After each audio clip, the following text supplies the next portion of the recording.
Olá, tá começando o 71º episódio do A Fonte da Gigahertz, patrocinado nessa semana pela ExpressVPN. Quem tá falando aqui é o Marcos Mendes, e assim como toda semana, o Felipe Espósito também tá por aqui, beleza? Tudo certo, Marcos. E aí, como é que vai? Tudo bom, como é que foi a experiência de ver um evento da Apple à noite, saindo do comum, te botando pra trabalhar até de madrugada, como é que foi? Foi assustadoramente rápido, né? E não é nem de M3 que eu tô falando, é porque o evento durou só meia hora mesmo.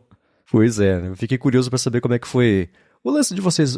Você já trabalha no período da noite, no 9 to 5 Mac, né? Sim. Então, mexeu menos aí no seu dia a dia, mas pra gente, por exemplo, o meu lado de criar conteúdo é pra gente gravar o podcast, tá fazendo agora. A gente sabia que ia ser no dia seguinte, então eu vi relaxado, fiz meu dry martini, assisti na sala fazendo anotações rápidas, aí depois montei a pauta, etc. Mas ainda assim, tenho certeza que foi menos corrido do que a loucura pra vocês lá.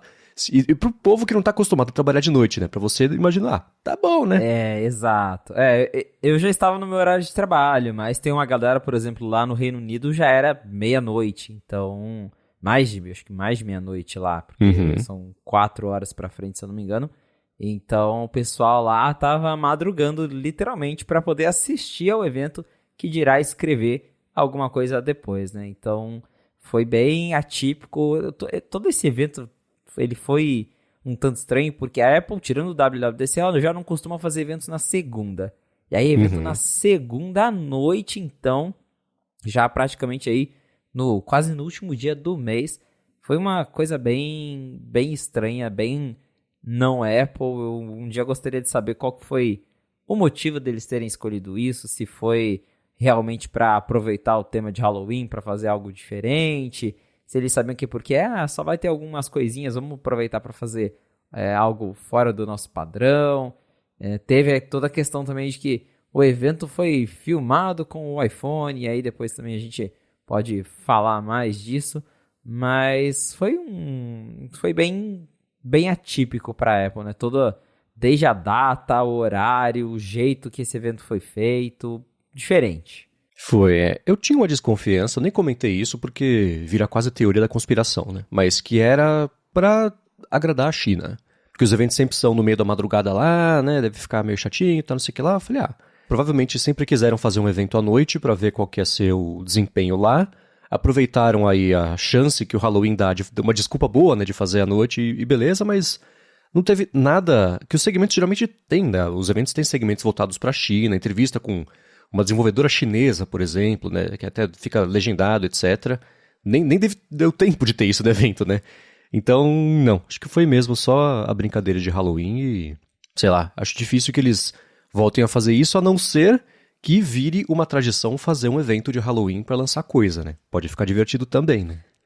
Se bem que também acho que se começar a fazer todo ano, daí chega uma hora que acaba perdendo a graça, né? Mas uma É, vez ou outra, tá. assim, foi interessante. Teve ali, né, o Apple Park todo cheio de fumacinha, a bandeira de pirata lá que a gente Sim, sabe achei que o a máximo. Apple usava, easter eggs, então foi uma edição bacaninha. É, muito bem. A gente vai começar a falar do evento, mas antes, rapidinho aqui, fazer alguns follow-ups em relação às últimas semanas. A gente falou algumas vezes sobre a utilidade do iPad, como na verdade nem é um dispositivo útil para todo mundo, e o Christian Menta, ele falou, tô no terceiro iPad. O primeiro foi o iPad 2 lá atrás, quando eu tinha 15 anos, aí eu não tive utilidade, vendi menos de um ano depois. Aí ele falou, insisti no erro, comprei um iPad uns anos atrás, aí não teve utilidade, vendi menos de um ano depois. Aí ele falou, insisti no erro de novo, comprei um iPad mini agora e não é que é bom? Ele falou, tô usando, né? Tô usando diariamente antes de dormir para ler notícias no Feedly, algumas revistas e, ó, Felipe, inclusive sobre aviação. Então ele falou o seguinte, então eu acho que o ideal é envelhecer para que o iPad passe a fazer sentido no dia a dia do usuário. Um abraço pro Christian. E olha, te falar que o iPad mini é o iPad que eu mais gosto de usar, porque eu sempre falo isso com o William Max. Ele também diz que ele usa mais o iPad mini dele, porque é o iPad que dá pra usar como iPad. Acho que tanto o iPad Air, que hoje ele já tem 11 polegadas, e o iPad Pro, que vai de 11 a 13 praticamente, eles são muito grandes e pesados para usar como iPad, como o iPad original, porque você pega um iPad desse de 13 polegadas na mão, é muito esquisito segurar ele no modo tablet ali para você navegar, interagir. Uma coisa é você tá com ele no colo, Magic Keyboard, usando como se fosse um computador, mas daí a gente já sabe que iPad como computador não é aquela coisa muito legal. E aí você vai usar como tablet, ele é trambolhão demais pra isso. Então o iPad que eu gosto de usar como tablet é o mini, porque ele é pequenininho, ele é leve, você segura na mão, você deita na cama, senta no sofá com ele. Acho uma maravilha, eu gosto do mini. Tava até, eu sabia que não ia rolar, mas tava super na expectativa da Apple atualizar o mini já agora, porque o Mini 6 ele é de 2021, ele tem o chip A15 e o meu pelo menos tá meio lentinho já, viu, no iPadOS 17. Então, se tivesse um Mini novo, acho que eu compraria, porque eu gosto de usar o Mini para ler rede social, ler um e-mail, ver um vídeo no YouTube, porque o Pro, ele é o Pro, ele tem muitos mais recursos, mas quando eu quero usar ele só como iPad mesmo para fazer uma coisinha mais básica, ele acaba sendo meio trambolhudo demais, né? Ainda mais com o Magic Keyboard, que é super pesado, deixa o iPad ainda mais pesado do que ele já é. Então, eu super entendo esse sentimento de que o iPad mini é o mais legal que tem na linha. Então, eu já pensei em ter um iPad mini, mas nunca tirei o escorpião do bolso pra comprar, mas eu desconfio que seria isso. Ele ia ser o iPad companheiro de vou usar como Kindle antes de dormir, ou de sentar no sofá ali, tô vendo algum filme, putz, quem que é essa pessoa mesmo entrar no aplicativo pra ver, etc. Mas aí eu penso, eu já faço isso com o iPhone, já tá tudo bem, né? Eu tenho um Kindle, eu tenho livros, aí acabo não comprando. Mas eu achei excelente a dica dele. Não gostou do iPad? Espera, né? Fica velho, é a solução. Tinha rumor sobre... Apareceu aos 45 do segundo tempo, ontem um rumor sobre como talvez fosse rolar iPad mini mesmo nesse evento de ontem. E, bom, a gente viu que não acabou não acontecendo, nem teria tempo, né, pra fazer isso. E o iPad mini, eu tô vendo aqui, geralmente leva 1 ano e meio aí pra ser atualizado. Então ele já passou dessa média de tempo que leva pra ser atualizado com essa geração, mas ao que tudo indica, logo no comecinho do ano que vem aí já deve pintar a versão nova. Aliás, atualização da linha inteira, quero ver como é que isso vai funcionar, né? Vai ser um evento de 45 minutos, só tem esse, compra aí. Valendo! Exatamente, porque nada de iPad esse ano e pelo jeito acredito muito que esse foi o último evento, que não vai ter mais nenhum lançamento significativo da Apple em 2023. Né? Só falta evento de meia hora de Thanksgiving.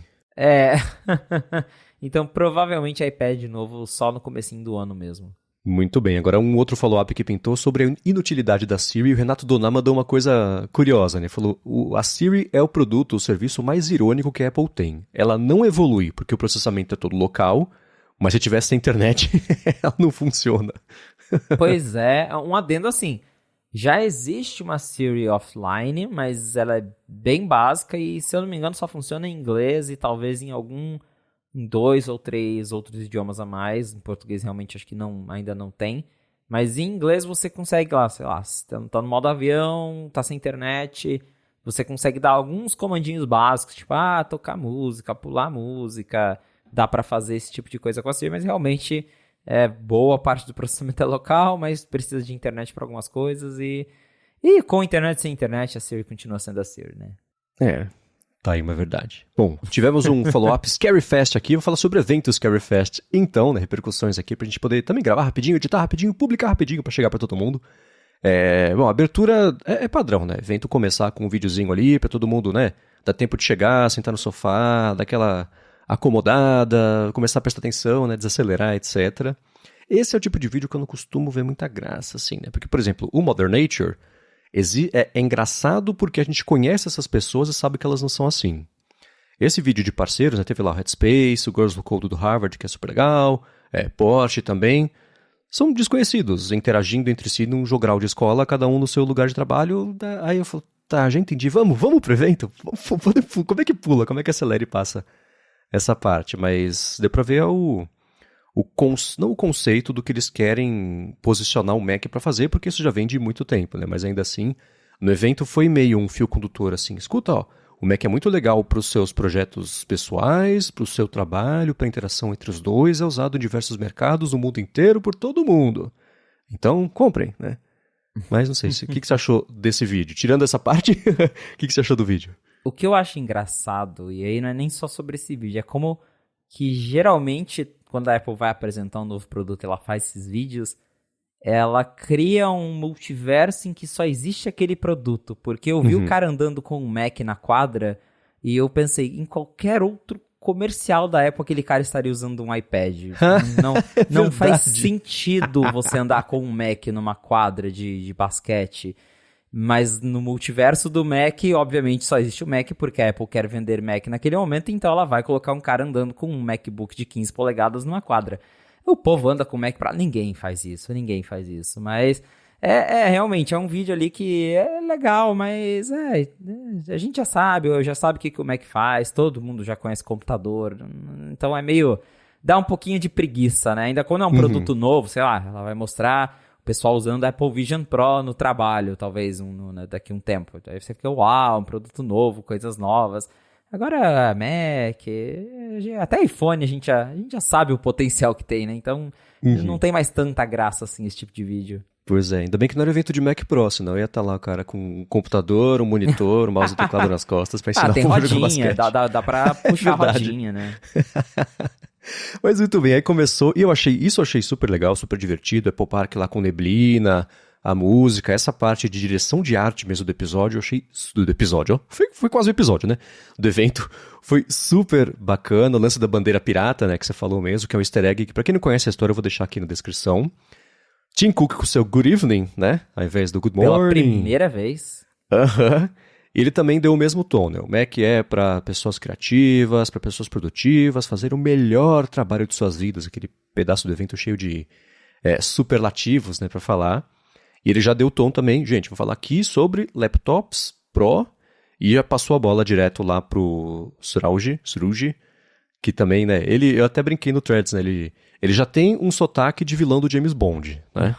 E ainda bota ele, welcome to my lab, tudo escuro. Ele falou, putz, é a piada perfeita para evento perfeito. E ele falou, gente, inédito, M3, M3 Pro, M3 Max, saquem só. Curioso também, né? Pois é, porque historicamente a Apple nunca revelou os três. A gente sabe que ainda tem a variante Ultra, mas isso aí deve ficar para outro dia mesmo.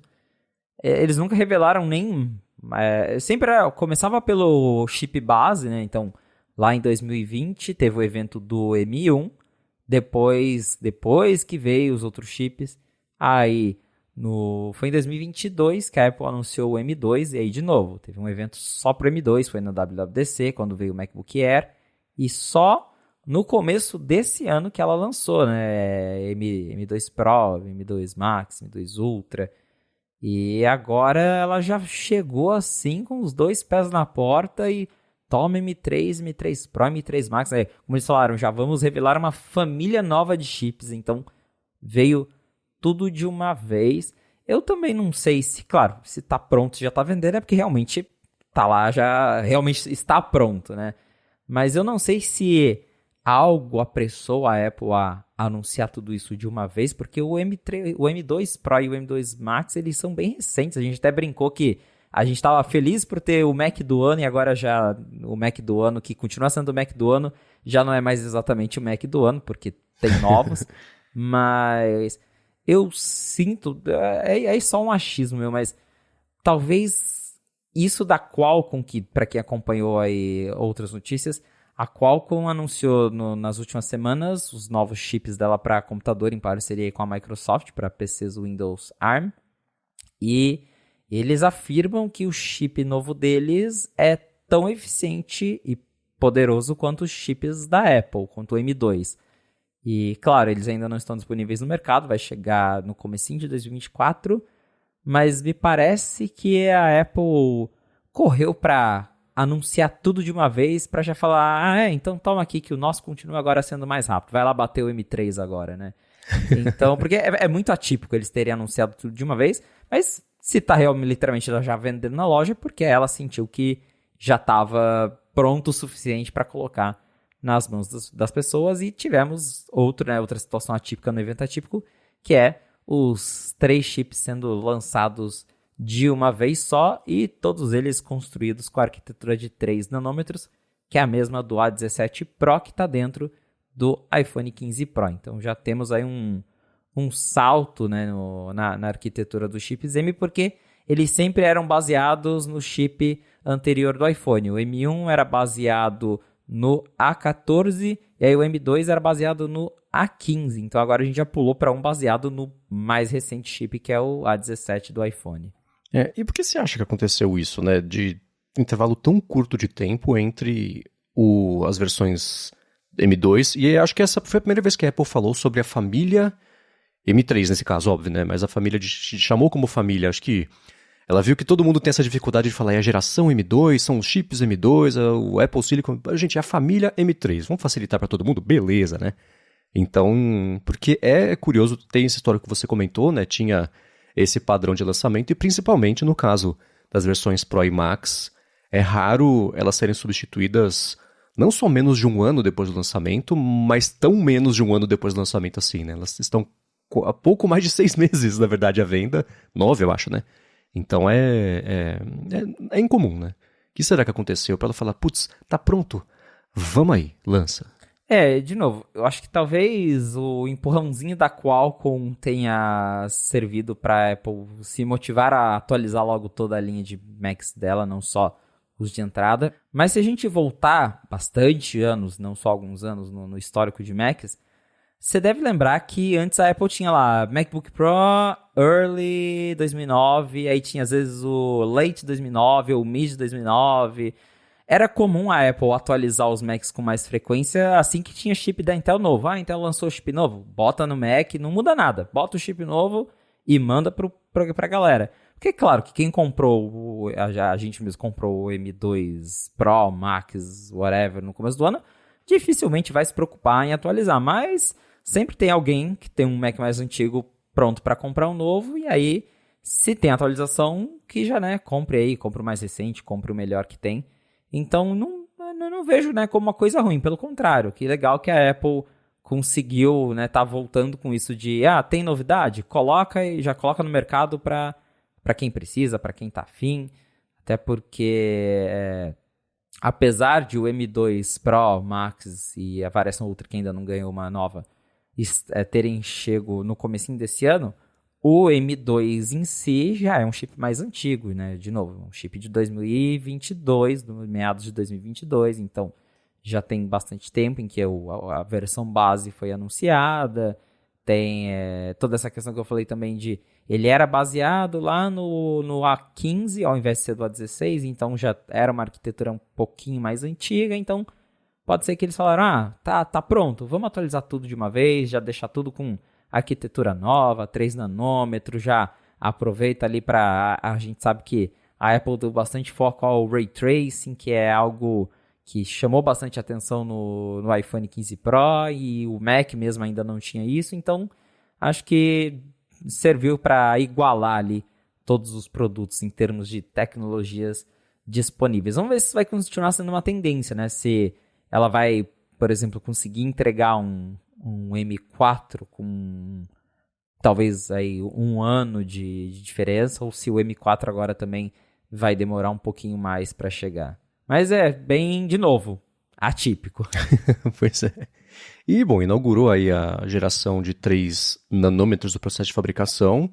E eles falaram especificamente sobre, acho que eles não tinham comentado ainda sobre o Extreme Ultraviolet Lithography, que é uma das coisas mais absurdas do mundo. É um processo de fabricação que, em resumo, uma bolinha de lata passa num tubo a centenas de quilômetros por hora, 2 lasers batem nela, ela pulveriza, vira um plasma super quente. Eu lembro que eu vi uma entrevista com o Pat Gelsinger, acho que ele falava mais quente que a superfície do Sol. Isso emite uma luz ultravioleta, perto do raio-x. Essa luz ultravioleta bate em alguns espelhos, que são os espelhos mais planos já feitos pela história da humanidade, e essa luz refletida nesse espelho, bom, ela é refletida lá, e ela é capturada e refletida para usar nos wafers, com as máscaras que fazem o chip mesmo, né? Então é um processo absurdo. Você deve ter vídeo no YouTube disso, pelo menos com infográficos mostrando como é que é, eu vou deixar aqui na descrição, e é uma coisa absurda, não só pela escala de tudo, né? Uma velocidade gigantesca que a bolinha cai, velocidade de temperatura gigantesca que ela atinge, um processo minúsculo de fabricação, né? Mas ela fez aí o primeiro em 3 nanômetros usando essa EUVL, enfim, essa tecnologia. E ele já começou, foi curioso que eu achei, ele começou falando sobre a GPU e não a CPU, dando também um pouco aí do dublado, enfoque que eles querem dar para essa máquina, né? Ao longo do evento teve 2 subtextos. Gente, o M1 tá ficando velho, acho que vale a pena vocês darem uma espiada nisso aí. E o segundo é, gente, Intel é pré-histórico, né? Olha o tempo que vocês usaram esse Intel até hoje. Abre o bolso, compra esse negócio que tá super legal, olha o tempo que vocês vão usar daqui para frente também, né? Então teve esses 2 argumentos aí que eu achei curiosos. Isso esbarra numa coisa que eu tava com a impressão, né? Por algum motivo, talvez, os chips M2 não ajudaram a converter a quantidade de pessoas suficientes para comprar essa geração e a Apple acelerou o lançamento do M3 para tentar, de novo, basicamente, que é uma coisa que eu até publiquei no texto do Mac Magazine nesse último fim de semana, sobre como o faturamento da divisão de Macs reduziu bastante nesse último ano inteiro. Isso provavelmente significou queda de vendas também. Por um lado, óbvio, a pessoa que estava presa no Intel queria comprar um computador novo, comprou o M1. Mas o M2 não fez essa... Quem tem o M1, óbvio, a não ser você e o Rambo, e talvez o Adorno. Abraço, Adorno! Não vou comprar do M1 para o M2, né? Mas, então, o M2 não convenceu... Quem não foi convencido pelo M1 também não foi pelo M2. Talvez o M3 convença justamente com esse argumento mais pesado aí. Mas, enfim, o Strauch começou falando sobre GPU e coisas novas, né? Dynamic Caching, que é um jeito de... Eu vi algumas vezes essa parte e eu confesso que eu não entendi completamente. Você quer tentar explicar aqui ou a gente vai tropeçando junto para falar o que foi? É meio confuso, mas para tentar resumir, ele consegue alocar a memória usada para gráficos em hardware em tempo real. Então, ele meio que determina assim instantaneamente, esse jogo precisa de mais memória de GPU, esse aplicativo precisa menos, vou mandar mais para esse, aí eu tiro daquele, e isso vai acontecendo assim muito rápido, justamente para ter um equilíbrio de ter um jogo rodando, ele precisa de muita performance, joga toda a performance para ele, e ao mesmo tempo tem um aplicativo lá pequenininho que não precisa de tanta performance, tira dele. É justamente um jeito muito rápido do chip gerenciar a memória de gráficos para priorizar apps que precisam e ao mesmo tempo também não dedicar recursos demais para gastar energia num aplicativo que não precisa de todo esse poder.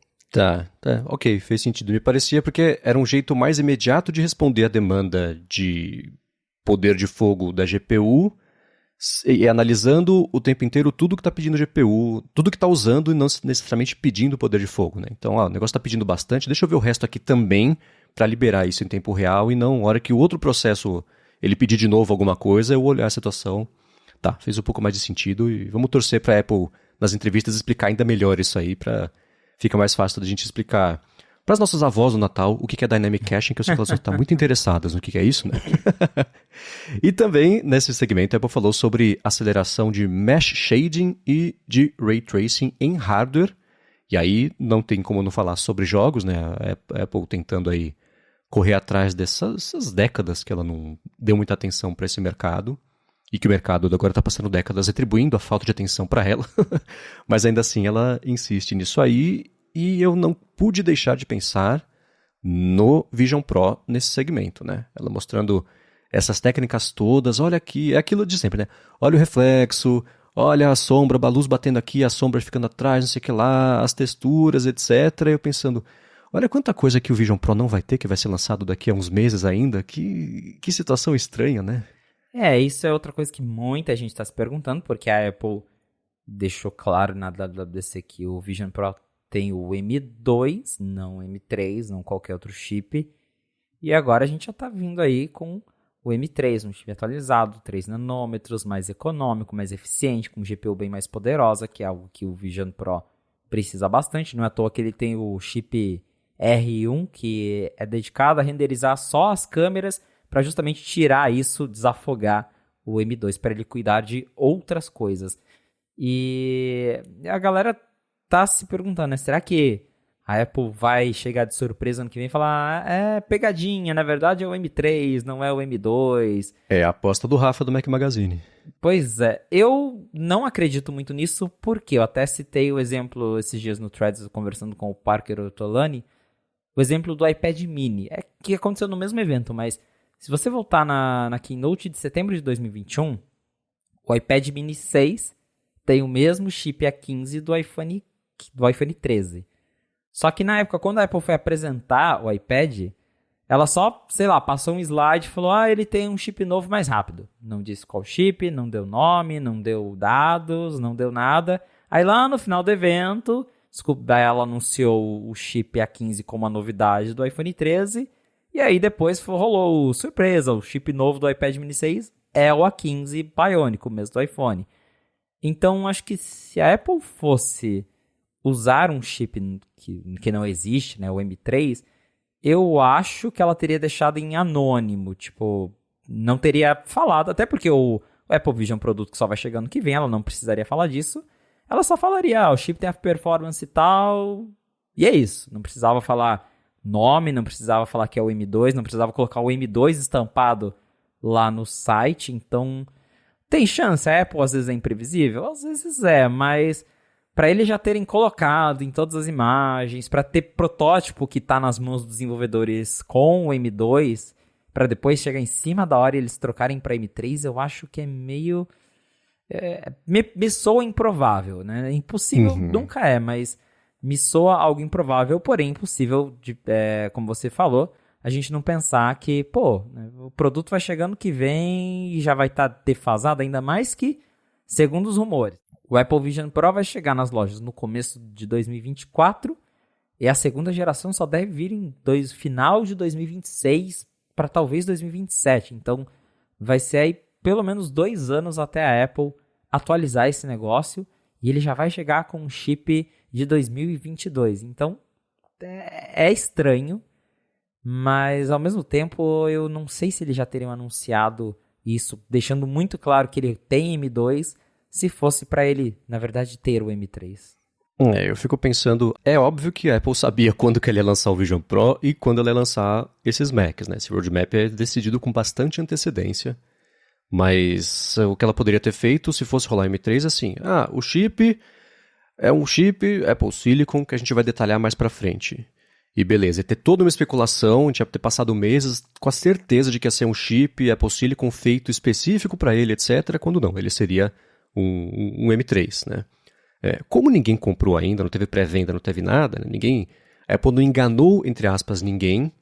Ia ser engraçado, né? Ia ter processo coletivo, certeza. A Apple prometeu um chip e lançou um melhor. Queremos aqui reparações. Que absurdo, né? Porque todo mundo processa a Apple por qualquer coisa. Mas ainda assim, o que me faz pensar que aumentou a chance de ser um M3 mesmo aí é esse lance de que a Apple mostrou assim, o negócio é feito para dar a impressão de ambientes imersivos mais realistas. Então será uma grande pena se ele não aparecer. E você comentou, né, que existe a segunda geração do Apple Vision Pro, ela deve aparecer lá em 2026, 2027, né? A gente vai estar justamente na geração M6, M7 de processadores. Então, será que uma atualização de hardware interno configuraria uma segunda versão? Não é o Apple Vision Pro 2, mas é o Apple Vision Pro M4, sei lá. Né? Não mudou, só mudou por... Tipo o iMac novo. O iMac novo basicamente só mudou, tirou um chip, colocou o outro e bora, né? Não sei. Vai ser uma pena se ele ficar condenado aí, entre aspas. O M2 não é ruim, etc, etc, etc. Mas condenado aí a passar a próxima meia década com um chip que a partir de hoje já está, não velho, ultrapassado, mas não é o mais recente, né? Talvez role aí, né, uma surpresa de novo. A Apple já surpreendeu a gente com coisas no passado, né? Nunca dá pra esquecer quando a Apple foi apresentar o Mac Intel, que ela falou que o próprio Steve Jobs falou, o macOS tá vivendo uma vida dupla. Na verdade, tem uma versão compilada Intel aqui, desde a primeira versão lá, e todo mundo com surpresa. Com o Apple Silicon também foi meio que a mesma coisa, né? A Apple fez lá toda a keynote mostrando o macOS Big Sur, e aí no final eles falaram, então, tudo que vocês viram aqui, ó, foi um Mac com Apple Silicon rodando já no chip novo. Então, pode ser que chegue no evento ano que vem eles falem, então, é surpresa, na verdade ele tá vindo já com o M3, a gente decidiu colocar o M3 porque a gente é bonzinho, enfim, um discurso para justificar, então impossível não é, mas eu ainda acho estranho eles terem justamente feito a divulgação do M2 ao invés de ter falado, tem um chip novo Apple Silicon, em breve novidades.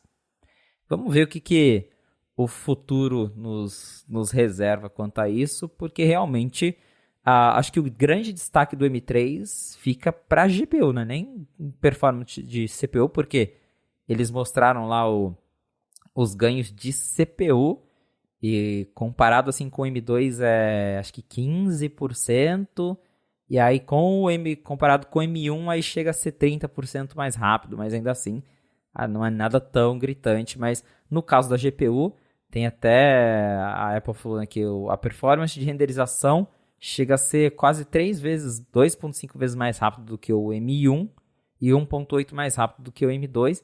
E tem toda essa questão justamente da aceleração, de Ray Tracing, melhor iluminação, melhores sombras, para algo que está o tempo todo renderizando coisas em 3D ali em realidade virtual, realidade aumentada, seria realmente perfeito, sem contar a parte de eficiência energética, porque a gente sabe que, pelo que a galera testou, o Vision Pro ele realmente não fica mais de 2 horas fora da tomada, e nesse caso qualquer meia horinha a mais por conta de um chip eficiente já seria bem legal. Uhum. E a Apple começou justamente falando sobre o desempenho da GPU, deu pra ver que ela foi fazendo um crescendo de números, né? Aí chegou a hora de falar sobre a GPU, que ela mostrou que o desempenho dos núcleos, ele, no caso de Apple Silicon, chega a ser 30% mais rápido em relação ao M1 e 15% mais rápido em relação ao M2, isso nos núcleos de desempenho, e nos núcleos de eficiência aumenta a diferença, vai para 50% mais rápido em relação à família M1 e 30% melhor e mais rápido em relação ao M2. Aí vem aqueles gráficos que eu duvido que as pessoas entendam, que aparece rápido lá uma curva, outra curva maior, eu falo assim, é mais rápido e melhor, tá, beleza. Que? Como? Onde? Peraí, deixa eu ver. Aí já passou o gráfico, mas essencialmente o desempenho eles mostraram, né, que consome metade da energia para entregar basicamente o mesmo poder de fogo, e no caso da GPU, em comparação com... Aí começam as comparações com a Intel, né? Ela consome 1/5 da energia, 20% de energia, para chegar nessa mesma entrega de desempenho. E a Apple falou sobre a Neural Engine, né, que é muito usada para as aplicações de inteligência artificial, que ela falou 2 ou 3 vezes, inteligência artificial, acho que ela desistiu. Falou, tá bom, vai. Fala sobre machine learning, ninguém liga. Inteligência artificial, todo mundo presta atenção. Então a gente quer vender computador, vamos falar o que as pessoas estão usando e bora, né? Engole esse orgulho e vamos vender. Então, e aí deu para ver uma coisa que eu achei interessante, foi as formas como ela apresentou cada geração, né? Ela falou, gente, o MacBook Pro de 14 polegadas com M3, tá aqui, aplicação de filtros e desempenho de efeitos. É 60% mais rápido que o M1, 40% mais rápido que o M2. Então ele é perfeito se você é um estudante, se você cria conteúdo, então você pode usar o SketchUp, usar o Surgical AR, que é um programa super interessante lá de análise de imagens em alta resolução, em 3D e tudo mais. Gameplay, entraram jogos aí. Então essa ela colocou como estudante... Então, essa ela colocou como para estudante e para criação de conteúdo. Aí, com o M3 Pro, ela falou sobre Photoshop, falou sobre Xcode, né? Então, não ouse desenvolver aplicativos no M3 normal, hein? E aí, chegou na hora de falar do M3 Pro, aí veio toda a parte de 3D, o Cinema 4D com Redshift, que eu confesso que eu não sei o que é, mas deve ser muito avançado, DaVinci Resolve, Premiere Pro, né? É uma coisa interessante que ela falou sobre como... Tem agora, para essa opção de Mac, 128 GB de memória unificada, que era uma coisa que há 18 meses estava no M1 Ultra do Mac Studio, Pro Tools, né? Então deu para ver os diferentes posicionamentos aí, dando exemplos práticos de programas que todo mundo usa e conhece, incluindo menções honrosas a YouTube e Netflix, numa hora também, falando sobre como o streaming está mais eficiente, consome menos bateria. Então é uma rara situação em que a Apple... mostra como tá mais útil usar a concorrência para quem comprar as coisas dela, né? Exato. E isso dos streaming, já para contextualizar, entra na parte de o chip, tanto o A17, isso, de novo, o M3 é baseado no A17, a Apple falou isso na keynote do iPhone 15 Pro. Porque esses novos chips, eles conseguem decodificar AV1. O que é o AV1? É um codec novo que ele suporta altas resoluções e ele chega a ser aí em torno de 30% mais eficiente do que o codec atual que a Apple usa para vídeo. E esse codec AV1 ele já virou um padrão da indústria, então a Apple citou esses players porque já é uma realidade. O AV1 já está no YouTube, já está na Netflix, já está em vários serviços de streaming. E, de novo, ele consegue oferecer mais qualidade exigindo menos do hardware.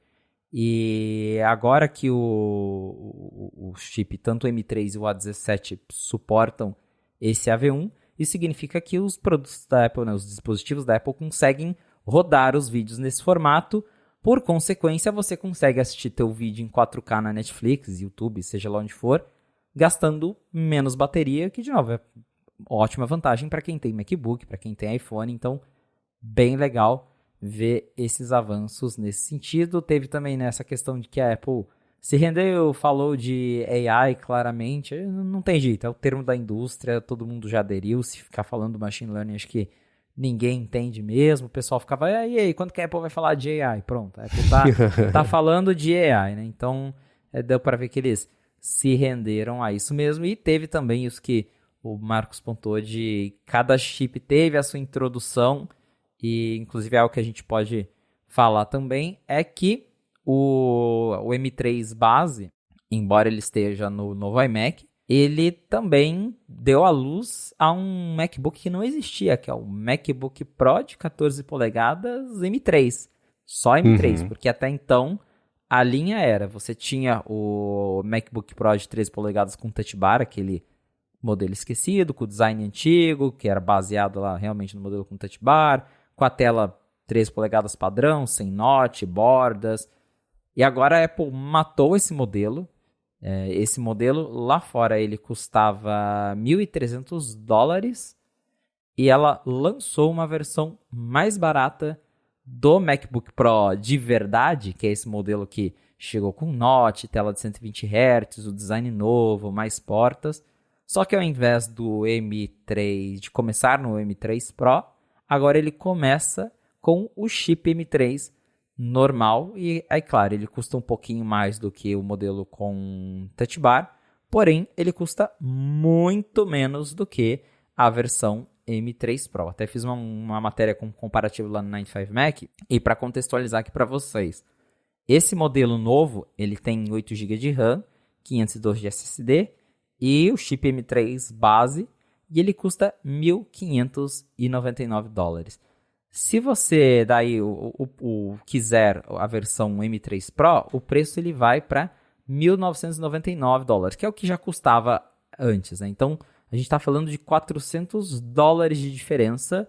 Para quem, talvez, sei lá, se a gente pega aqui o MacBook Air M2 de 15 polegadas com 512 GB de SSD, ele custa $1.500, é $100 a menos do que esse Pro de entrada, só que aí com o Pro você já tem a tela ProMotion, né, os 120 Hz, tem mais portas, então achei bem interessante esse modelo, ele realmente acho que vai atender uma galera que quer um pouco mais que o Air, mas também não precisa comprar o MacBook Pro com chip M2, M3 Pro, com GPU isso e aquilo e topo de linha. Então, acho que ele está ali para atender um meio do caminho. E, ao mesmo tempo, também, que está lá no meu comparativo do 95Mac, dá para ver que a Apple faz aquela escadinha de empurrar a galera para cima, né? Porque, de novo, ele custa $1.599. Se você pegar o modelo padrão da Apple Store, eu acho que é uma opção legal. Só que aí você fala, eu preciso de mais RAM, porque ele só tem 8 GB de RAM. Aí você vai lá, customiza ele com 16 GB. O preço já vai para $1.800, que já é quase o preço do modelo M3 Pro, que já vem com 18 GB de RAM e um monte de coisa e custa $100 a mais. Então é a Apple sempre usando essa escadinha de tentar empurrar a galera para cima, mas eu achei bem mais legal do que ter aquela versão com Touch Bar que como acho que foi o Greg Joswick que falou numa entrevista, né? Tipo, e aqui o Mac lá com Touch Bar? É um produto da linha que a gente tem. Então, não fazia sentido em aquele computador existir mais. Então, que bom que eles fizeram uma versão mais acessível, que é Pro de verdade, porque tem ProMotion, tem portas, ao contrário daquele Mac que era quase um MacBook Air disfarçado de Pro. Então, dá pra falar que esse tem mais recursos Pro. E a linha acho que agora tá fazendo um pouquinho mais de sentido, então achei bem legal eles terem trazido, né, terem repensado essa linha, justamente porque agora a gente já tem o MacBook Air 13, 15, não fazia sentido em aquele MacBook Pro continuar existindo. Tanto ele continuar existindo, quanto esse degrau, e foi outra coisa que eu comentei na matéria que eu vou deixar aqui na descrição do Mac Magazine, analisando bem a escada, fiz até um gráfico para ficar bem óbvio de ver, a escada de preços e o intervalo gigante que existia entre os $1.300 desse MacBook Pro M2 de 13 polegadas, o de entrada, e um degrau para cima já era o de 14 polegadas por $2.000, né? Era um intervalo muito grande. E eu falei, o que a Apple poderia fazer? Esse MacBook Pro de 13 polegadas, ele não é Pro, né? Ele só tem o nome de Pro para vender para quem acha que está comprando o Pro e não é. É uma enganação e uma pena que ele existia e que eu falei na DT na semana passada. Alguém comprou hoje esse computador. Você tem noção que alguém no mundo comprou hoje esse computador? E você está usando e está feliz? Beleza, sempre tem esse disclaimer. Mas ainda assim eu pensei assim, esquece esse lance de Pro, coloca esse MacBook mais poderoso que o Air como MacBook, né? E aí o que faz? Pega o MacBook de 14 polegadas de entrada, corta um pouquinho do preço. Porque aí você aumenta mesmo assim o gasto médio em comprar um MacBook Pro, mas você não fica preso a ter esse modelo que não é Pro, né? A Apple fez uma coisa, óbvio, muito mais inteligente e eu vou colocar em letra pequena sacana também, porque dá para olhar de dois jeitos. O primeiro jeito é, ela pegou o MacBook Pro de entrada de 14 polegadas e deixou mais barato. Esse é um jeito. O outro jeito é assim, ela acabou com o modelo de 13 polegadas, esse é o novo modelo de 14 e ele está mais caro para você entrar na linha. Ele não está mais barato. Ele ficou um pouquinho mais caro, acho que são $100 ou $200 mais caro, mas ainda assim ficou esse preço mais caro. Então tem jeitos diferentes de olhar para isso aí, mas fato é que, eu não sei todo mundo, né? Eu não consigo imaginar alguém falando, nossa, 14 polegadas ao invés de 13, que porcaria, eu preferia ele menor. Primeiro que não faz tanta diferença 13,3 para 14 polegadas, e depois que é inconcebível alguém não gostar de mais tela do que de menos, porque, enfim, né, cada um. Mas ainda assim eu falei, olha, que esperteza, né, dessa galera de fazer isso, e ainda quem for comprar vai ficar feliz e achar que fez um excelente negócio, mas no fundo mesmo ficou tudo um pouquinho mais caro, né. Mas é curioso e vale mesmo dar uma espiadinha nesse... Você fez uma tabela, basicamente ali uma lista, né, com os preços, e só é uma pena que esse modelo ele tenha 8 GB de RAM, né, e aí a escadinha, putz, mas por esse preço eu compro de 16, por esse preço eu compro um M2 Pro, aí você vai ver se você comprou o 16 Max né, mas enfim, e gastou 2.500 ao invés de gastar 1.000, né, mas ainda assim a linha tá fazendo mais sentido agora, essa escada tá um pouco mais suave a distância, tá quase uma rampa entre cada etapa ali, né? É justamente isso. Ficou um pouquinho mais caro para entrar no Pro, mas pelo menos agora você entra de verdade no Pro, né? Com recursos sim. Pro e não com, de novo, um MacBook Air de mentirinha. Exatamente, né? E aí a Apple falou uma coisa de desempenho, é uma coisa que ela fazia muito antes e ela voltou a fazer agora, que é assim, gente, ele tem o mesmo desempenho quando tá na tomada e quando tá na bateria, ao contrário de muitos laptops Windows, PC laptops. Então, antes era curioso, e aí vamos invocar aqui o Steve Jobs, né? Uma vez por mês dá pra fazer. Na época dele, não era assim, ele falava assim, gente, essa aqui é a concorrência. Ele falava o fato, é isso. Olha o nosso, como por consequência, por comparação, é muito melhor, né? Nesse caso aqui, foi assim, ao contrário de muitos, empurrou para baixo os PCs para falar sobre o desempenho. Mas, de fato, é uma coisa importante, né? Se você comprou um laptop, você, teoricamente, vai ter uma vida um pouco mais móvel. E se a Starbucks estiver longe da tomada, você vai ter menos desempenho para fazer isso. Então, é um excelente argumento de venda, especialmente para quem não for só mandar e-mail e fazer tarefas, não quero chamar de mais básicas, porque dependendo do e-mail é complicado, mas ainda assim for mexer num Photoshop, num Maya, sei lá. Então, é um bom argumento de venda, também acompanhado de 22 horas de bateria, que é bastante, né? Acho que é suficiente. Sim. Inclusive, como esse modelo de entrada ele tem o M3 normal e não as versões Pro ou Max, ele tem mais bateria que o MacBook Pro de 14 polegadas com os chips mais potentes, porque comparado com o de 14, claro. Porque a Apple falou, são até 22 horas de bateria no modelo tanto de 16 polegadas, porque ele é gigante, e no modelo com M3 base, porque ele gasta menos energia. Então, os dois têm até 22 horas de bateria, enquanto, se eu não me engano, no modelo do meio, que é o de 14 polegadas com os chips mais potentes, tem ali, a Apple promete, acho que até 18 horas, 17, 18 horas. Então ele tem, e eu posso ver isso pelo meu M2 Pro, que é o de 14, e eu sei que a bateria dele não dura tanto assim. Então é bem interessante isso também, porque você tem um MacBook Pro que tem o ProMotion, tem todas as coisas novas, tem as portas e tem mais bateria para quem não precisa de tanto poder assim. Então é também uma coisa bem legal de reforçar aí pra galera que precisa de bateria, né? Porque é realmente, acho que, um trunfo do Apple Silicon, algo que eu nunca esqueço quando eu peguei o meu MacBook Air M1, é que eu falava, cara, esse negócio tem bateria infinita.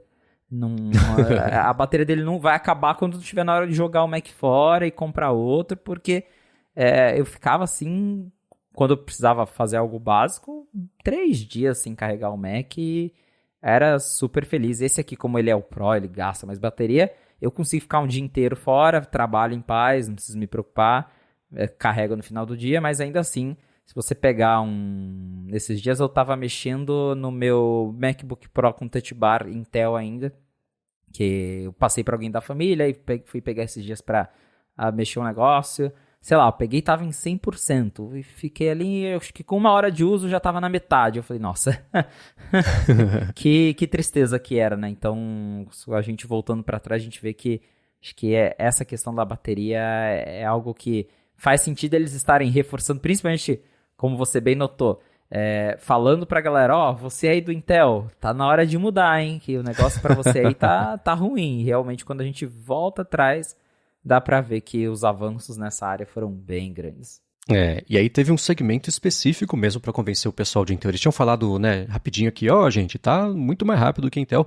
Mas aí teve, gente, resumão de tudo que aconteceu nos últimos anos que vocês com Intel talvez não tenham percebido que melhorou e que evoluiu, né? Tem aqui a câmera 1080p, sistema de som de 6 alto-falantes. Eu não consigo imaginar a pessoa, nossa, agora sim eu vou comprar, né? Mas entra numa lista de coisas, né?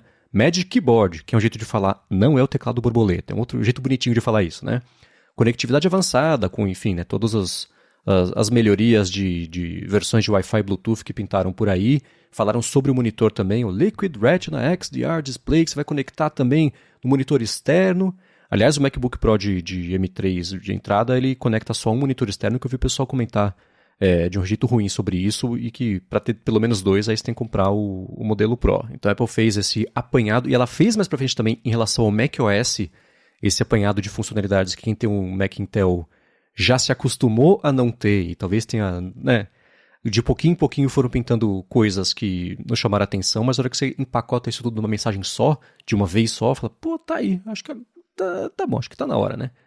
E um argumento também de que, ó, você vai usar por muito tempo, é durável.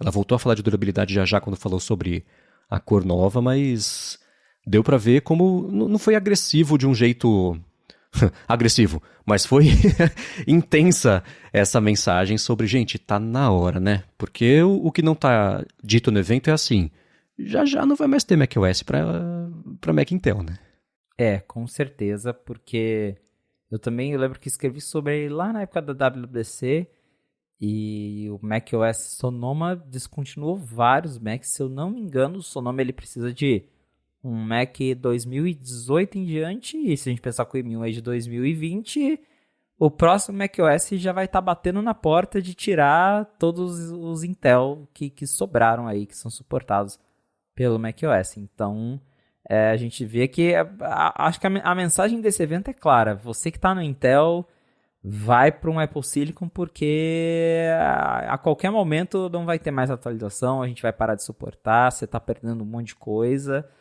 E acho que é isso mesmo.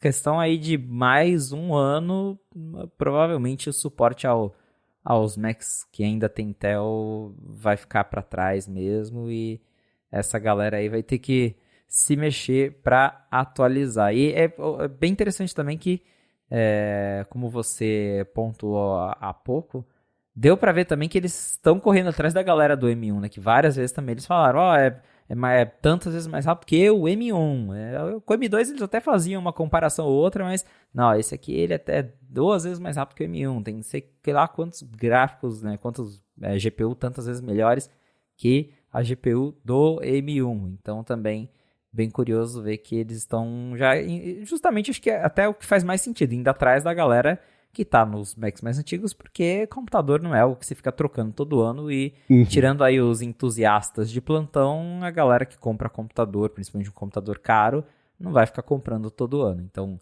talvez agora a galera que comprou lá, né, os primeiros M1 em novembro de 2020, agora considere, né, 3 anos depois, considere comprar um computador novo. Mesmo porque você fala, ó como é melhor do que o M2. Você fala, e a culpa é de quem que eu tenho esse negócio? Vocês acabaram de lançar, eu comprei, né? Então tem que ter um certo tato e cuidado em falar como ele tá o dobro melhor do computador que ela acabou de lançar e custou bem caro, né? Então existem muitos ângulos para você analisar antes de falar o quão melhor é alguma coisa que você tá lançando. Agora, uma outra coisa que pintou, e essa era... eu não lembro de um vazamento específico sobre isso, rumores, é sobre a cor Pro, a opção nova de cor, o Space Black, sobre esse Mac.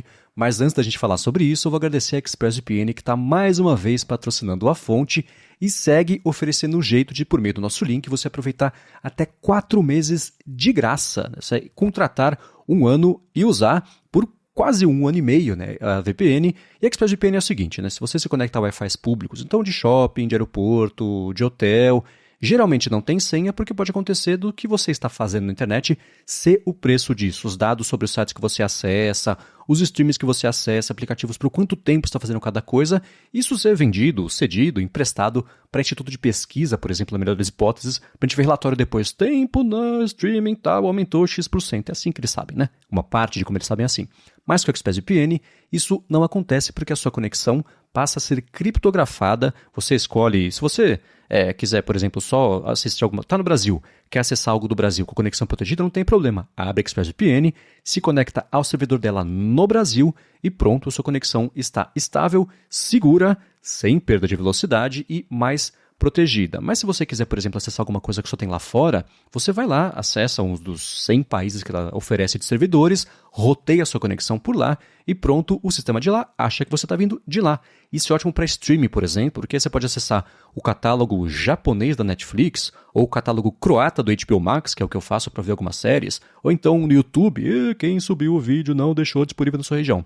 Liga na região, assiste o vídeo e beleza. Agora a parte mais legal é a seguinte. Se você acessar expressvpn.com/afonte, você vai ter primeiro 1 mês de graça sem colocar cartão de crédito para testar, ver como é fácil instalar e usar no seu iPhone, no iPad, na TV, no roteador. Na TV dependendo do modelo, mas deve ter para Apple TV em breve, porque agora vai ter VPN direto lá para Apple TV. No roteador da sua casa também. E aí sim, para assinar o plano anual, você vai pagar por 1 ano e vai receber 15 meses. São 3 meses a mais de conectividade, então com esse mês de teste antes são 4 meses a mais, só porque você acessou por meio do link expressvpn.com/afonte. Vai lá, dá mais piada, eu uso, eu confio, gosto muito da ExpressVPN, vale conhecer uma última vez, expressvpn.com/afonte. Muito obrigado, ExpressVPN, pelo patrocínio desse episódio aqui do podcast e pelo apoio a toda Gigahertz. Valeu, ExpressVPN!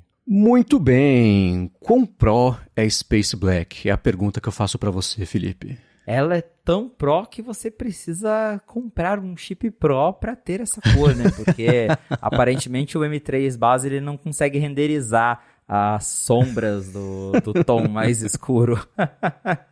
A Apple às vezes tem dessas, né? De limitar a cor a modelo X.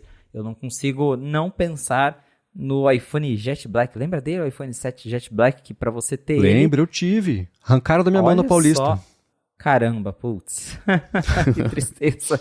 Mas pra você ter ele, você tinha que comprar a versão 128GB, 256, não... Acho que depois eles lançaram, mas bem depois veio pro modelo de 32. E o iMac tá aí até hoje, aqui ele tem acho que 7 cores, mas só algumas dessas cores estão disponíveis no modelo mais básico, se você quiser. Só 4.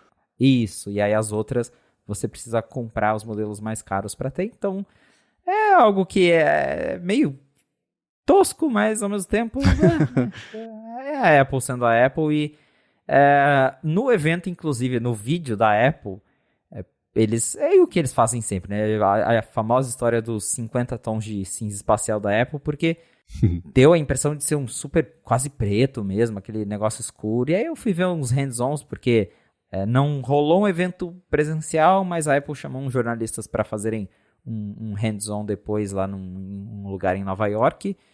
E parecia um cinza espacial um pouquinho mais escuro. Não parece ser tão preto quanto as imagens do site fazem parecer. Mas, né, para quem é fã de Mac escuro, ele ficou um pouquinho mais escuro. Eu achei que ele seria, quando falou, né, e colocou essa pompa toda, que ele, por comparação mesmo, seria mais escuro, porque hoje é curioso, né? Se você coloca o prateado do lado desse meu aqui, que é o cinza espacial, parece que a luz tá um pouquinho mais baixa só, né? Aí você vai colocar esse do lado do preto, parece que a luz já tá um pouquinho mais baixa, né?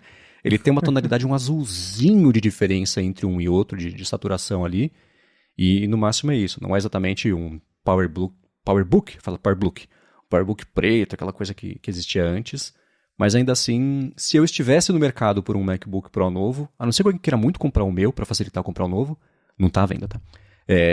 Aí eu certamente compraria essa versão preta, mas só porque eu gosto das coisas o mais preto que tiver a opção possível, mas a diferença não parece ser muito grande mesmo, especialmente considerando que é isso, né? Vai custar muito mais caro você comprar a versão Space Black, então sei lá se justifica o investimento, mas que bom que tem, ele parece ser bonito pelo hands-on de todo mundo ali, mas foi engraçado e a Apple fala, né? Alumínio 100% reciclado, é uma liga de alumínio customizada 100% reciclada, então tem durabilidade. Ela bateu de novo na tecla de tem muitos anos aí de uso para quem for comprar essa opção. E uma coisa também, né, que é a preocupação de muita gente, marca de dedo. A Apple falou que tem um selo anodizado, uma selagem anodizada, sei lá, que reduz, não elimina, hein? Reduz muito a marca de dedos ali nos Macs. Eu adoraria uma coisa dessa para as teclas, porque a tecla, você abre o Mac, Verdade. ele tá perfeito. Você olha para elas, engordura, né? Então, seria bom Sim. algo assim, mas só de não ter a marca de dedo, né? É que nem porta-mala de carro, que tem sempre a marca de 4 dedos para quem vai abrir o porta-mala e fecha, ficou tudo empoeirado, os 4 dedos em volta. No Mac é a mesma coisa, né? Na tampa aqui na parte de cima. Mas tá aí, um jeito de reduzir as marcas de impressão digital e no preto aparece mais, né? Acho que o Mac que precisava disso é o MacBook Air azul. Eu não lembro agora qual que é o nome certo da cor.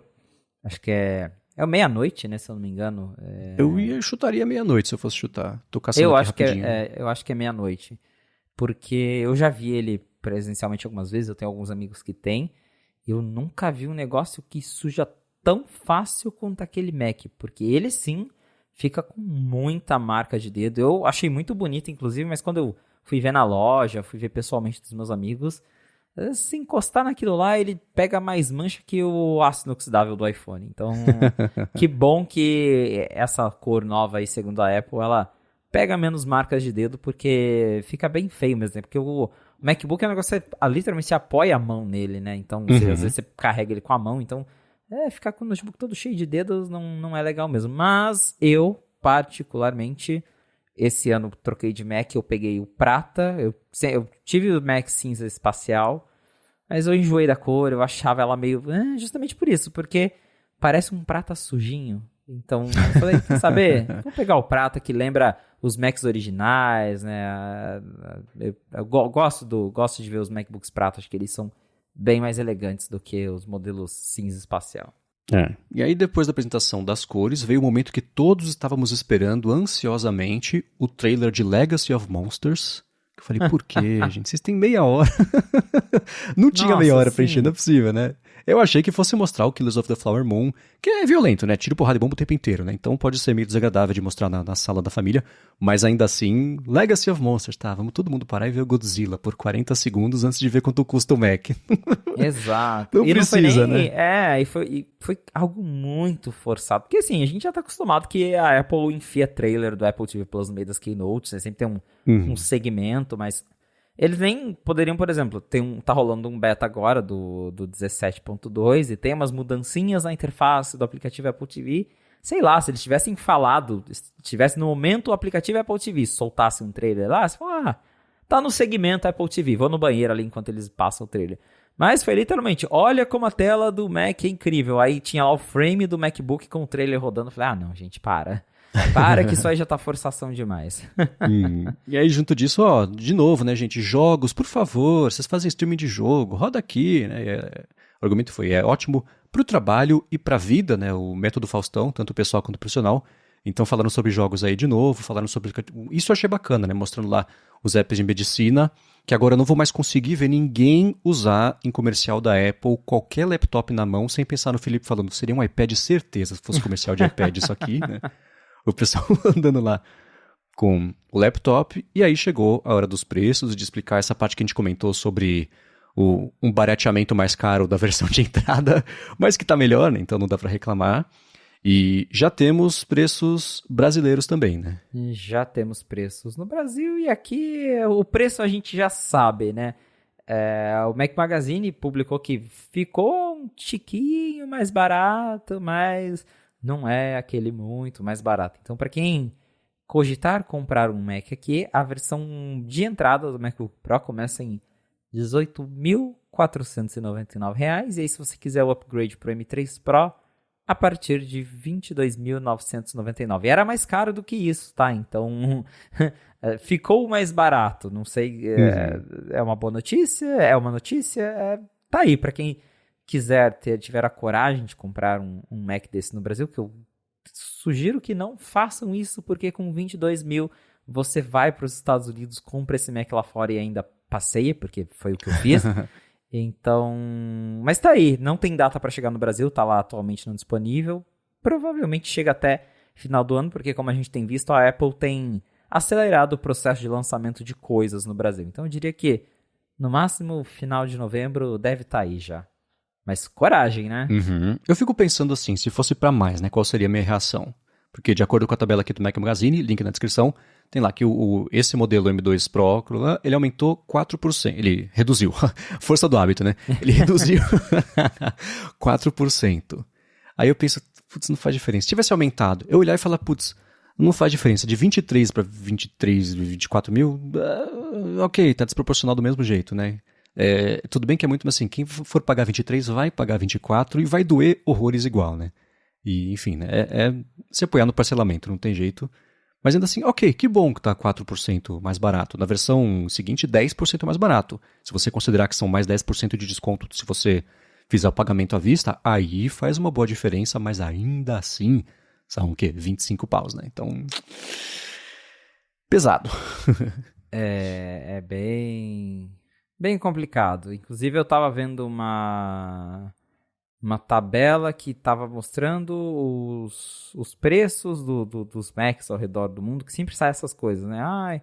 Qual que é o lugar que tem o Mac mais barato, o Mac mais caro.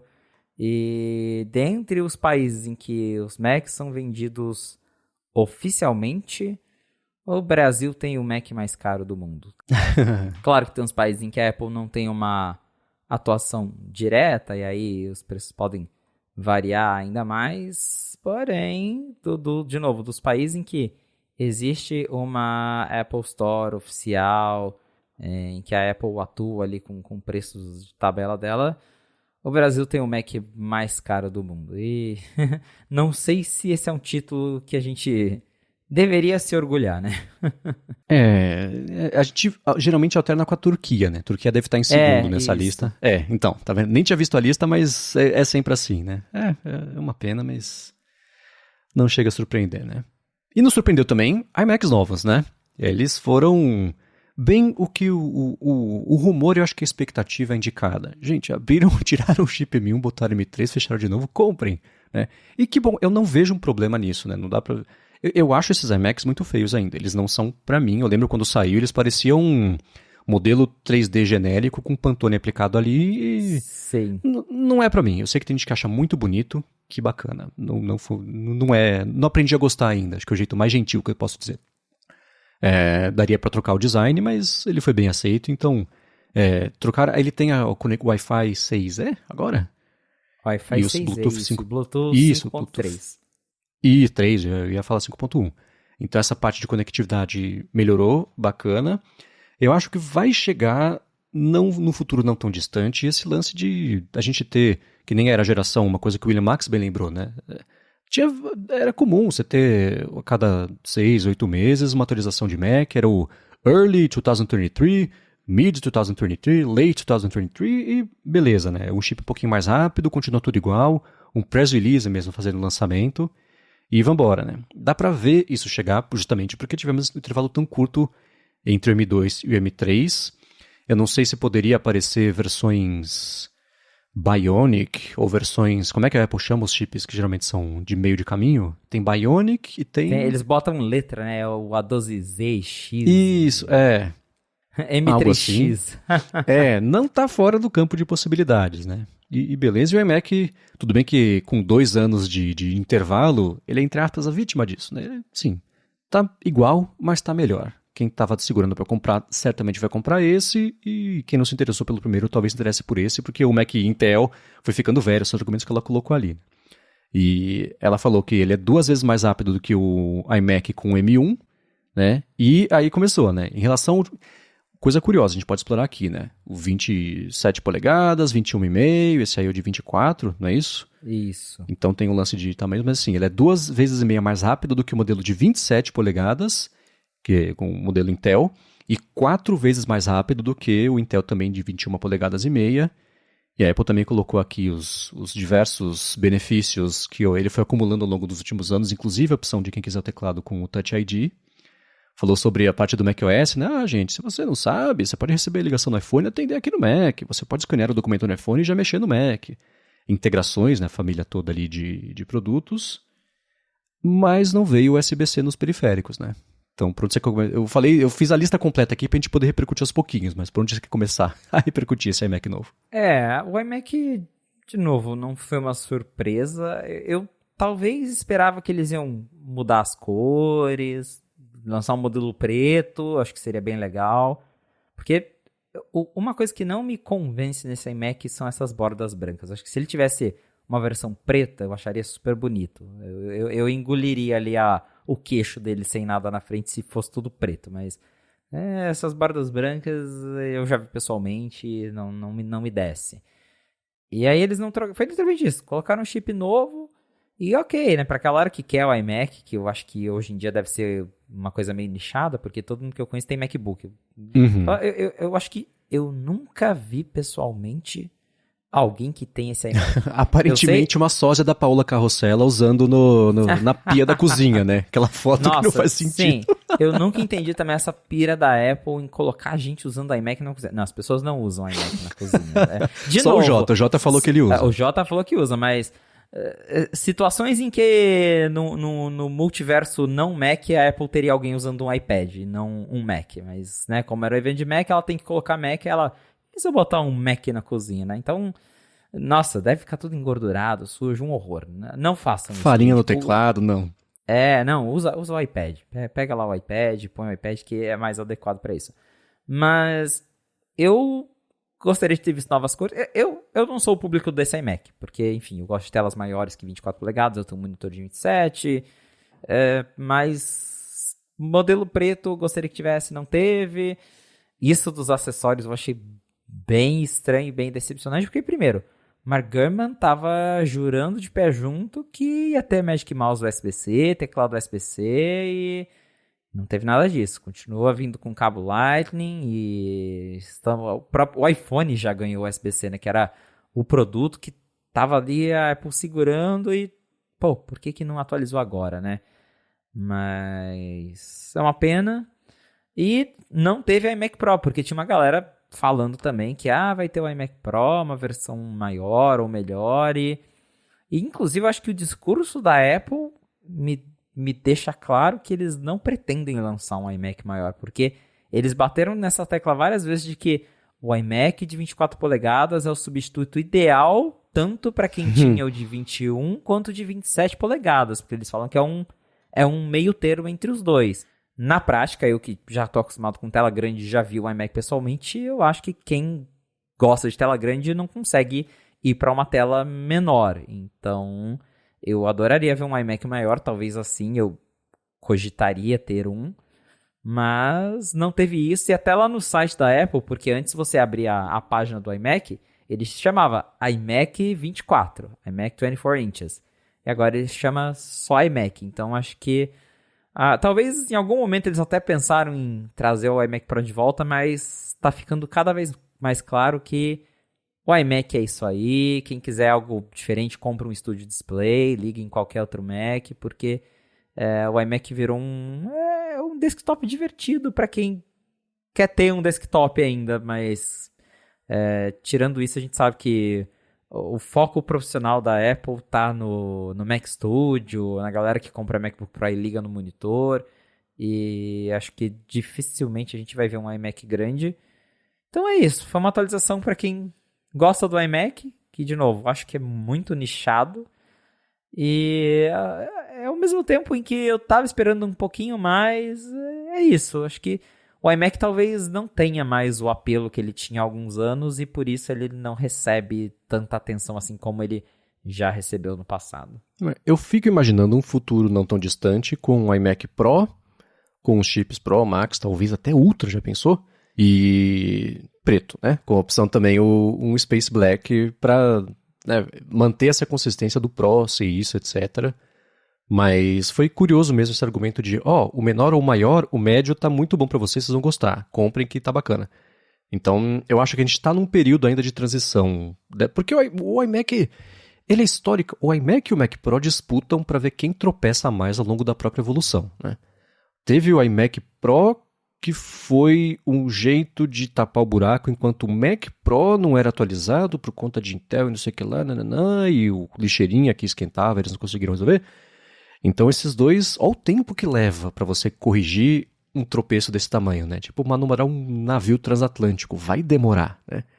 Então acho que a gente ainda tá nisso, mas tá chegando na parte final disso aí, né? Na terceira geração de processadores está conseguindo resolver esse nó.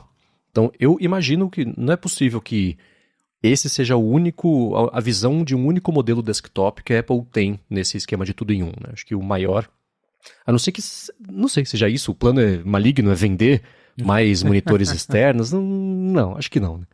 Mas eu consigo imaginar um iMac Pro lá na frente com um tamanho maior, chips mais poderosos e uma opção preta, porque olhando para o resto da linha que acabou de ser anunciado, faz sentido essa visão um pouco mais macro aí das coisas todas. Mas Mac Pro é na hora de falar sobre computadores Pro. Apesar que o MacBook Pro é mais laptop, então dá para argumentar o que quiser nesse momento, né? Mas ainda assim, acho que ele faz sentido quando você for falar sobre o Mac Pro, sobre o Mac Studio, coisa assim, coloca o iMac Pro aí pra falar, e mais uma opção de poder de fogo. Pá, esse aqui, dei uma espiada. Mas tá aí, evento de meia hora discutido em 1h30, gravado com o iPhone editado no Mac. Eu até publiquei no Threads, eu tentei achar, não consegui. Alguém falou assim, isso é fácil, eu queria ver gravar no Mac e editar no iPhone. Falei, tá. Pensa só, por que não foi editado no Final Cut do iPad? É verdade, né?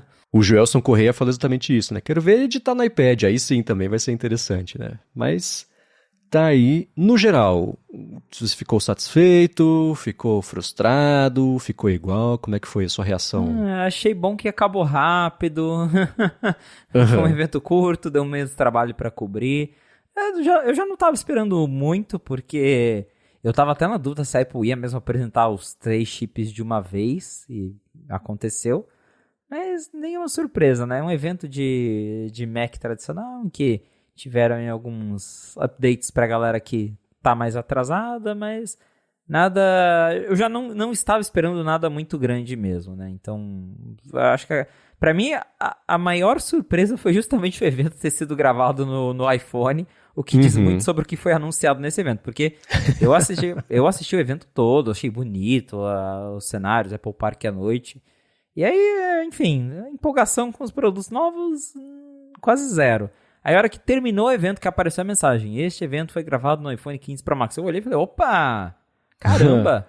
Porque acho que não teve uma propaganda melhor do que essa, porque eu assisti o evento inteiro sem perceber diferença para os outros eventos que a Apple fez usando lá as câmeras de milhões. E claro que tem até... A própria Apple publicou sem querer durante a madrugada um behind the scenes do evento, aí eles privaram o vídeo, então acho que soltaram antes da hora, em algum momento deve liberar aí no canal dela, mas teve uma galera que já printou, repostou nas redes sociais, e claro que tem um monte de equipamento caríssimo por trás, iluminação, estabilizador, robô para fazer, né, drones, Então, não era lá o Phil Schiller segurando o iPhone dele com a mão e gravando o Tim Cook, né? Teve todo um preparo por trás, mas eu não achei que ficou devendo em nada para os outros eventos em termos de qualidade, ainda mais por ser de noite, né? Imagina num evento diurno com todo aquele solzão bonito, aquele céu azul do Apple Park. Surpreendente. Acho que não tinha propaganda melhor para a câmera do iPhone 15 Pro Max do que essa.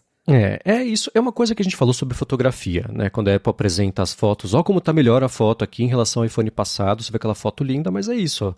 A captura foi feita junto de uma estrutura profissional enorme com iluminação específica, tem toda a estrutura, o aparato que precisa para fazer uma coisa profissional, né? Mas uma coisa interessante desse vídeo, duas coisas, né? A primeira é o lance de, gente, capturamos em baixa luminosidade, um desempenho bacana à noite, e o segundo é o depoimento de alguém falando assim, o que me impressionou sobre isso é que não fez diferença ser gravado no iPhone, né? Não é quão irrelevante foi o fato de ter sido gravado no iPhone a parte técnica da captura, o material bruto para transformar no resultado final. Eu falei, aí sim um bom argumento, mas claro que o iPhone ainda é a parte mais barata do aparato de gravação desse evento, né?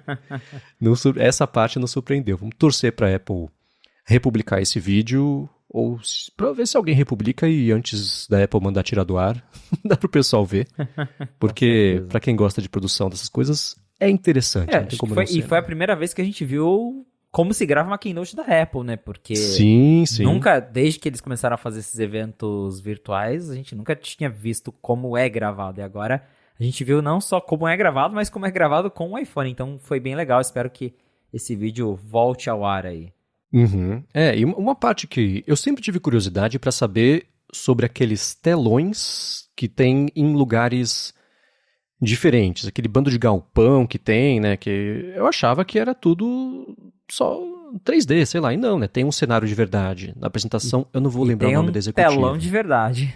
Exato, tem o telão de verdade, tem lá a executiva num cenário que é bem menor do que o que a gente vê no resultado final, mas ainda assim tá lá, existe a estrutura física por trás disso. Eu falei, poxa, bacana, interessante ver isso aí. Vamos torcer pra Apple. Imagina a Apple republicar. colocando esse telão num caminhão e levando, sei lá no Pier de São Francisco pra fazer aquelas cenas da... Que louco, né? Pois é. Tem que ser um caminhão Pro. Muito bem, para você achar os links do que a gente comentou aqui ao longo do episódio, vai em gigahertz.fm/afonte/71 ou dá mais piada nas notas do episódio. Se você quiser mandar perguntas, feedbacks do que a gente comentou, tirar dúvidas, gigahertz.fm/feedback, também tem link na descrição aqui do episódio.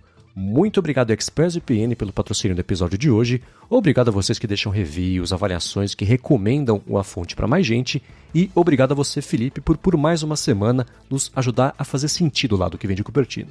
Valeu, Marcos, e obrigado, audiência, por ter ficado com a gente até o final de mais um episódio do A Fonte. Se você quiser me encontrar nas redes sociais pra gente bater um papo, é só me procurar no @felipe.exposito lá no Instagram e no Threads. Muito bem, eu sou MVC Mendes nas redes todas, exceto aquela. Apresento aqui na Gigahertz o área de trabalho e a área de transferência. Apresento pra Alura o Hipsters Fora de Controle, que sai toda sexta-feira. E escrevo todo sábado pro Mac Magazine.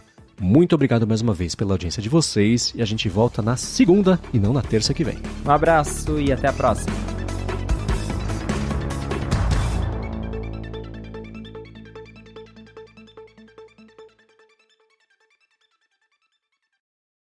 Então, pode gravar aqui já? Pode. Opa, pera aí que minha energia voltou. Acabou de acender tudo aqui. Aí sim, escutei um apito e falei, tomara que você... Então, que se voltou mesmo, aí eu volto pro meu Wi-Fi e é um negócio mais confiável. Ufa!